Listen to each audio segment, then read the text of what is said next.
Booth camp দখল নিয়ে অশান্তি দুই পক্ষের মধ্যে, যার জেরে উভয়ের মধ্যে বাকবিতণ্ডা শুরু হয়। পরিস্থিতি সামাল দিতে ঘটনাস্থলে পৌঁছায় বর্ধমান থানার পুলিশ। রায়ান ১ নম্বর পঞ্চায়েতের অন্তর্গত নারায়ণদিঘি এলাকায় বিজেপি পূর্ব বর্ধমান জেলা সভাপতি অভিজিৎ তায়ের বাড়ি, আর তারই বাড়িতে থাকেন বর্ধমান দুর্গাপুর লোকসভার বিজেপি প্রার্থী দিলীপ ঘোষ। কার্যত সভাপতির বাড়ির সামনে বুথ ক্যাম্প করবে বলে তৃণমূলের পক্ষ থেকে বাস নামানো হয়, আর এই নিয়েই উভয়ের মধ্যে বাকবিতণ্ডা শুরু হয়, সৃষ্টি হয় অশান্তির বাতাবরণ। সময় মতো ঘটনাস্থলে পৌঁছায় বর্ধমান থানার পুলিশ। বিজেপি নেতা সুধীর রঞ্জন সাউ জানান, রীতিমতো হুমকি ও ধমকাচ্ছে শাসক দলের লোকেরা, সুতরাং আমরাও প্রস্তুত, যদি ওরা ইট মারে আমরা পাটকেল মারব। দেখুন, প্রতিনিয়ত শাসক দল আমাদের রোখার চেষ্টা করছে, পায়ে পা দিয়ে ঝামেলার করার চেষ্টা করছে। আজকেও আমরা এখানে বুথ ক্যাম্প লাগাচ্ছিলাম, ডেকোরেটরওয়ালারা এসেছিল, তাদেরকে ধমকে চমকে এখান থেকে পাঠিয়ে দেওয়া হয়েছে। তড়িঘড়ি আমরা আসার পর আমরা আমাদের ডেকোরেটরওয়ালাকে সঙ্গে নিয়ে এসেছিলাম। এখানে আমরা বলেছি যে আমরা প্রথমে এসেছি, আমরা এই বুথ ক্যাম্প করব। তো তারাও দেখলাম সরে চলে গেল। কিন্তু একটা কথা বলে রাখি শাসক দলকে, আমাদের প্রার্থী কিন্তু দিলীপ ঘোষ, ঠিক আছে? লড়াইয়ের আরেক নাম দিলীপ ঘোষ। লড়াই কীভাবে করতে হয় দিলীপ ঘোষ আমাদের শিখিয়েছেন, আমরা দিলীপ ঘোষের কাছে শিখেছি।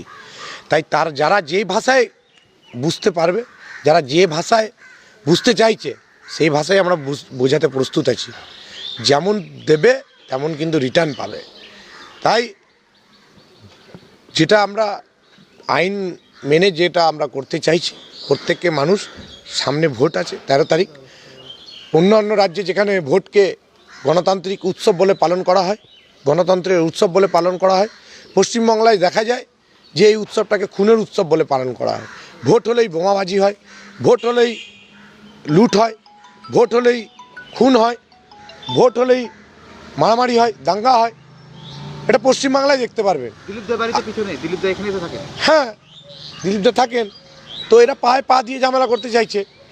তো এরা ভুলে যাচ্ছে যে আমাদের প্রার্থী দিলীপ ঘোষ। যারা যে ভাষায় বুঝতে জানে সেই ভাষায় দিলীপ ঘোষ বোঝাতে জানে। আপনারা প্রস্তুত? আমরা সব দিক দিয়ে প্রস্তুত আছি। যে ভাষায় বুঝতে চাইছে সেই ভাষাই বোঝাবো। ভালোবাসলে ভালোবাসবো, ইট ছুড়লে আমরা কিন্তু পাটকেল ছুড়বো।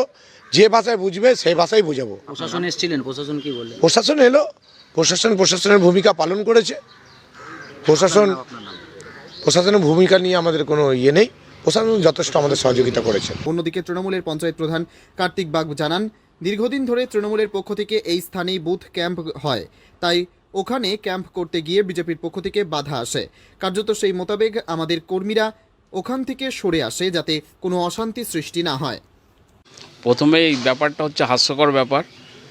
দিলীপ ঘোষ যে এখানে এসে দাঁড়িয়েছেন, এইখানে লোকালি কেউ নেই গো। সে বহিরাগত লোকরা আসছে, বহিরাগত লোকদের কথা শুনে বড় বড় লেকচার মারছে, এবং কোনো জনসমাগম নেই। ভোরবেলায় আসছেন উনি, মর্নিং ওয়াক করছেন। মর্নিং ওয়াক করতে করতে আমাদের বর্ধমানের শহরের চায়ের দোকানগুলো বন্ধ হয়ে গেছে ওনার জন্য, যে উনি প্রত্যেকটা চায়ের দোকানে সকালবেলায় যাচ্ছে মর্নিং ওয়াক করতে এবং চায় পেয়ে চর্চা করতে যাচ্ছে। সেই চায়ের দোকানে আর কোনো কাস্টমার যাচ্ছে না বলে চায়ের দোকানগুলো অটোমেটিক বন্ধ হয়ে যাচ্ছে। না, আমরা তো ঝামেলাতে যাব না। কেন কি, আমাদের মুখ্যমন্ত্রী হচ্ছে মমতা ব্যানার্জি, যে সবসময় আমাদের বলে যে ঝামেলা থেকে দূরে এবং মানুষকে সঙ্গে নিয়ে চলতে। তো মানুষ আমাদের সঙ্গে আছে, সামান্য একটা বুথের জন্য আমাদের অসুবিধা কিছু নেই। মানুষ তো আমাদের সঙ্গে আছে, ওদের সঙ্গে তো মানুষ নেই। ওনারা প্রস্তুত, আগে এখানে ফ্ল্যাগ বাঁধুক, সমস্ত লোকাল কেউ নেই, সব বহিরাগত মেদিনীপুর থেকে নিয়ে আসছে, ঝাড়খণ্ড থেকে নিয়ে আসছে ফ্ল্যাগ বাঁধতে। এই রকম দুর্দশার মধ্যে দিলীপ ঘোষ আছে এখানে। তাহলে তো অশান্ত তো মনে হচ্ছে হতেই পারে। কোনো অশান্তির আমরা তো কোনো অশান্তিতে যাব না। আমরা তো ভোট করব মানুষ গণতন্ত্রের উৎসব ভোট, মানুষ যাতে ভোট দিতে পারে সেই ব্যবস্থাই আমরা করব। অশান্তি কারা করবে? অশান্তি ওরাই করতে চাইছে। আমরা দীর্ঘদিন যে এখানে বুথ ক্যাম্প করি, সেইখানে বুথ ক্যাম্পে ওরা জোর জবরদস্তি বলছে বুথ ক্যাম্প করব। আমরা চাইছি না যে আমরা কোনো গণ্ডগোলের মধ্যে যাই। কেন কি, আমরা জানি আমরা রায়ন অঞ্চল বর্ধমান 1 ব্লকে আমাদের কাকুলিতার নেতৃত্বে এবং আমাদের যুব সভাপতি মানস ভট্টাচার্যের নেতৃত্বে বর্ধমান 1 ব্লক খুব মজবুত জায়গায় আছে, এবং আমাদের রায়ন অঞ্চলও খুব মজবুত জায়গায় আছে। তো আমরা ঝামেলাতে যাব না। আমরা শান্তশিষ্টভাবে ভোট করে আমরা এখান থেকে 10 থেকে 12 হাজার ভোটে লিড করব। Bureau report, PB news.